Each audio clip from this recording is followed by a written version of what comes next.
Հարևան երկիրը, տեսնելով մեր երկրի թուլությունը, չհավատալով իր բախտին, հարևան երկրի ղեկավարը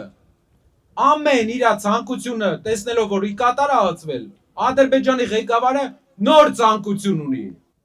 Հայաստան տեղափոխել իր ժողովրդին, արդեն 10 միլիոն դարձած ադրբեջանցիներից իրենց ասելով իբր 300,000 մարդ է ստեղ ապրել։ Ոչ մեկն չեն ապրել, ստեղ քիչ բնակչություն են իրանք ունեցել, այս ժամանակավոր են եկել։ Այս մարդու ընտրվելուն աջակցում են ուղիղ Ադրբեջանից, օրվա ռեժիմով ընդեղից ստեղ հայրեն լեզվով խորհուրդ են տալիս, ասում են մենք ուզում ենք, որ ընտրվի Փաշինյանը, գյումրեցիները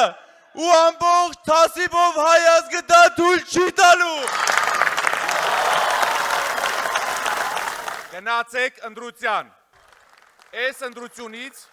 կախված է մեր բոլորի ապագան, այս ընտրությունից կախված է այս իմ թեմը, այս ամբողջ հատվածում գտնվող երեխեքի ապագան։ Ժողովուրդ, մենք մեր սերունդներին պատասխան ունենք տալու։ Հայը պիտի մնա հայ։ Հայաստանի Հանրապետությունում պիտի ապրի, պիտի արարե մենակ ու մենակ հայը։ Անկոտրում եւ առանց վախի։ Եվ ես հավատում եմ, որ դուք ընտրելու եք խոսելը եւ ոչ թե լռելը։ Եվ դուք ընտրելու եք գնալ հանուն ուժեղ Հայաստանի, հանուն ուժեղ ապագայի, որը կարող է բերել Սամվել Կարապետյանը։ Մենք եկել ենք ձեզ խնդրելու։ Եկել ենք խնդրելու ամենաթանկը, որ ունի քաղաքացին եւ ժողովուրդը, դա իր իշխանությունն է։ Խնդրում ենք ձեզնից ձեր իշխանությունը, որպեսզի այն վերածենք բարիքի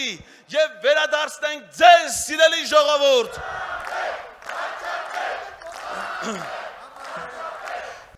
Այն որ ուժեղ Հայաստանում քաղաքական հետապնդում չի լինելու, իրավունքը գերակայող է լինելու, համաներում է լինելու, դա փաստ է, դա մեր ծրագրային խոստումն է։ Աղքատությունը չենք կարա հաղթահարենք, եթե չենք ստեղծում ուժեղ արդյունաբերություն, եթե Գյումրին չենք սարքում ներգնա տուրիզմի կենտրոն,